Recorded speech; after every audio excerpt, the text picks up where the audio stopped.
Welcome, everybody, to Off the Cuff, coming at you live from Lexington, Kentucky. I am Adam Banks. Thank you for listening to the show.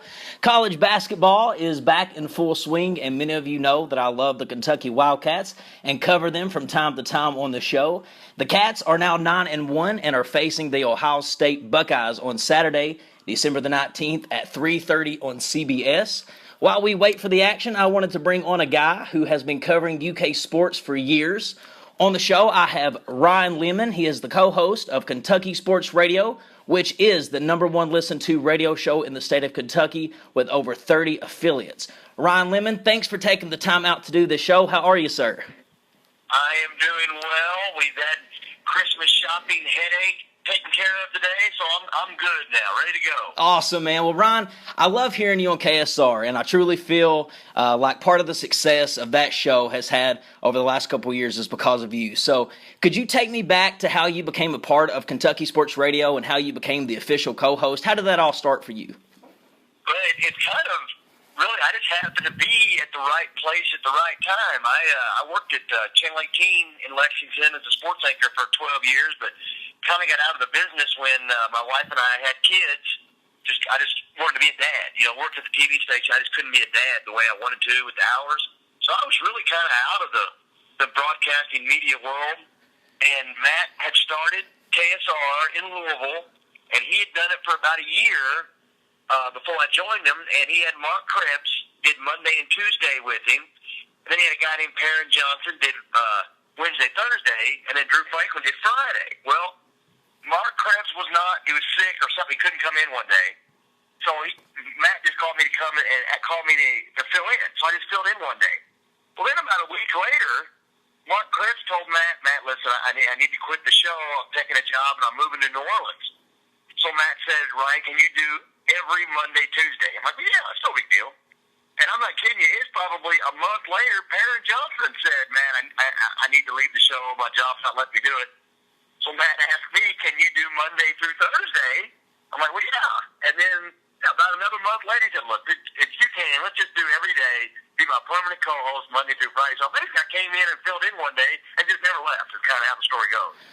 Wow, and that's something else. I bet Mark Krebs, when he looks back, you know, of course he couldn't foresee the success, I'm sure, that KSR has blown up to today. But when he looks back on it, I kind of wonder what goes through his mind. Yeah, I guess I need to just send him a thank you note, because if he didn't leave or was ill that one day that I filled in and then left shortly afterwards, I may not be involved with the show. But I literally, I was at the right place at the right time and was just happened to get on board when it just really took off as far as the affiliates go and everything. So I'm blessed. I need to say my prayers every night because I said somebody upstairs is looking out for me. No doubt. KSR has turned you into a local celebrity, no doubt about it. Since the show has become a huge success, do people recognize you when you walk into places around town? Like you just got finished Christmas shopping. I'm sure. Was there anybody that came up to you and said, hey, Ryan Lemon? Well, you know, in Lexington it would happen because I was on Channel 18. I've noticed it now, just like in Louisville and like in the other cities. That's in Paducah, for crying out loud. That's where I noticed it, that it didn't happen before. But my favorite, Adam, I'll tell you, is when I've always said this, even when I was in TV, if I could get an old grandma lady to come up and say, you know, that she watches me on Channel 18 or she listens to KSR, I know I've done my job. If I can get old grandma lady, then I know we're doing something right. Absolutely, yeah, and you do have a few old women who call the show. What is her name? Joanne, I believe, is the woman that everybody loves that calls in. You guys went and had dinner with her. Yeah, Josephine up in Indiana. What's that town she's from? Up by Milan, Indiana. I'm drawing a blank right now, but yeah, Josephine. There's Joanne. There's that Barbara grandma that calls and flirts with Shannon. I feel like if we can get that segment, or if we can get like even the Louisville fans that'll call and say, look, I don't like Kentucky, I'm a Louisville fan, but I listen to your show. that's when I know we're doing something right. It amazes me how powerful KSR has gotten. I mean, you can tweet something out and get an automatic 200 retweets within a matter of seconds. Why do you think KSR has that success behind it? Like, what are you guys doing that's so different from all these other media outlets? Well, and Matt will admit this also. When he started KSR, he basically did it as a way that him and his friends could all kind of stay connected with UK, and he'd hope maybe someday to, have a podcast that maybe 20, 50 people might listen to at some point. But they did, and Matt admits this, they did something before everybody else did, is they got on the social media bandwagon from the very beginning. But when Facebook started getting hot, boom, they were on Facebook promoting Kentucky Sports Radio, and it took off. And then they jumped on Twitter before everybody else did. They kind of, Drew and Matt and Tyler Thompson both kind of knew, look, this is going to take off. We need to get on it now. And that's why Matt's got, 145,000 Twitter followers. And you're right, he can tweet something out and it keeps going. So I think they capitalized on social media long before everybody else did. And they're funny. I mean, Matt is a funny guy on the radio. He's a good writer. Drew is maybe the best blogger around because he's so funny. Tyler brings that element of a woman's perspective, but she's also very talented and funny. And I think it's just entertaining. Now, I heard through the grapevine that KSR had their annual Christmas party last night. Is that correct? Yes, they did. Yes, they did. Any funny stories or interesting stories to share with us? Well, we've done this. I think this is about maybe the fourth year in a row for the KSR Christmas party. It's basically people that Matt works with and Matt's friends. And there's only usually about 15 or 20 of us. But, Jared Lorenzen, Drew Franklin, Wukash Orbzu, all the Shannon the Dude, everybody's there. The dinner is super fun. But then those guys go out after dinner, and let's just say I'm always the first one to leave. I'm the oldest guy in the group, and you're the oldest man in the club. I'm the first soldier to fall every year. So I haven't even heard some of the stories from last night because I left early. Very interesting. Unless you're in Las Vegas, that's when you'll make an exception, right? Oh yeah. That Las Vegas show we did the morning after we stayed out in Las Vegas. Drew and I, Drew's used to it. Man, I am not used to staying up and out until 4:30 in the morning local time, which is 7:30 in the morning here in Lexington. It took me a long while to recover from that one. If you listen to that show, that Hangover show is what we've been calling it. I don't even remember the first 30 minutes of it. I remember when my wife called in and chewed me a new one, but I don't remember the first 30 minutes of the show. I do remember your wife calling. What's funny about that, it reminded me of myself. See, I got back from Vegas about a month ago, and I was back from Vegas one day, and my girlfriend at the time, she walked into my apartment, and she broke up with me the day I got back. Oh, well, haven't talked to her since. My wife didn't go that far. She actually had me homemade brownies waiting on me when I walked in. So, truth be known, we know who wears the pants in our family. Absolutely. So, Ron, I've heard that you are from Indiana. So she's sitting right here. I'm talking all this smack, and she's sitting right here. Let me just say, I wear the pants in the family whenever she lets me. Oh, hi, Amanda. Yeah, she's 6'06". You know what? You're from Knott County. She's 6'06". She'll go 606 on me anytime. Oh, yeah, you got to watch that. When she breaks out the 606, that's going to be a tough road for you. That's right. Ron, I read that you're from Indiana, so it has me curious of when in your life you became a Kentucky Wildcat fan. Well, it's a fair question. My hometown is like an hour and a half from Bloomington, so everybody grew up an Indiana fan, and I've never hid it. I grew up early on. I was an Indiana fan, and I went to Bob Knight basketball camp as a sixth grader, as a seventh grader, and as an eighth grader. And there was no doubt in my mind someday I was going to be point guard for Bob Knight and play for the Indiana Hoosiers. My dad was the high school basketball coach in our county when I went to high school, so I grew up going to the gym. Everybody's an Indiana fan. I stopped being an Indiana fan when I had to work in the media. When I worked in Evansville, I worked at 2 TV stations in Evansville. And when you have to work with Bob Knight and cover him and work with Indiana, it quickly sours you on it. And then I come to Lexington. I got the job at Channel 18, and it's a 360. Everybody is so nice, so courteous. The fan base is great. It was easy for me to switch allegiance and become a Kentucky fan. There's no doubt. Let's talk about a little bit about this year's UK basketball team. I've heard some fans say they are a little nervous about the team this year for a couple reasons. One being their outside shooting.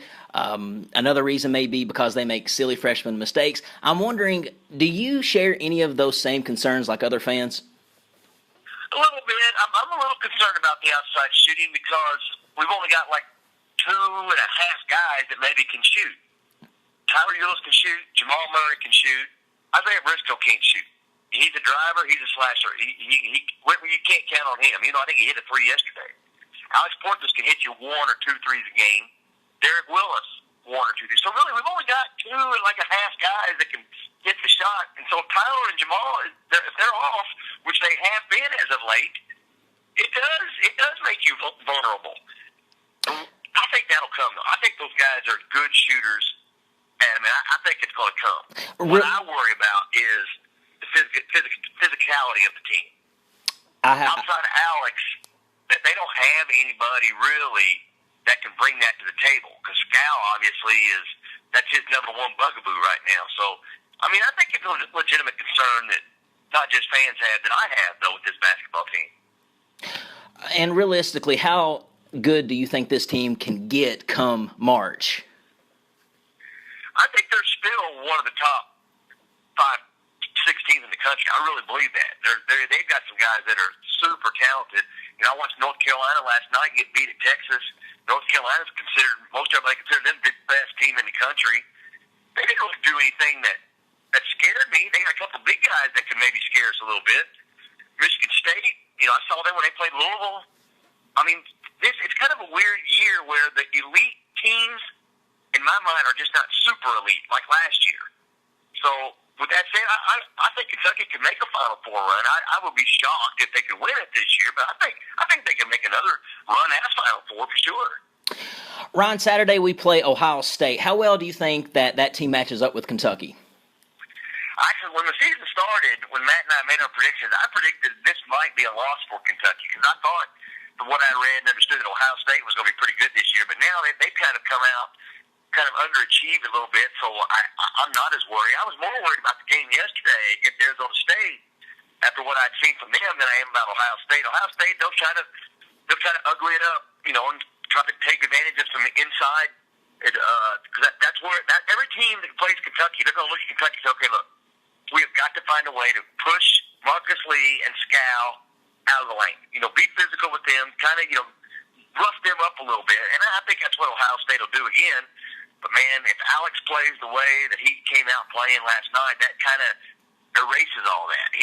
Alex is the key. I'm an Alex Poitras guy. I went to college with his mom and dad at Kentucky Wesleyan. So I've long been an Alex supporter.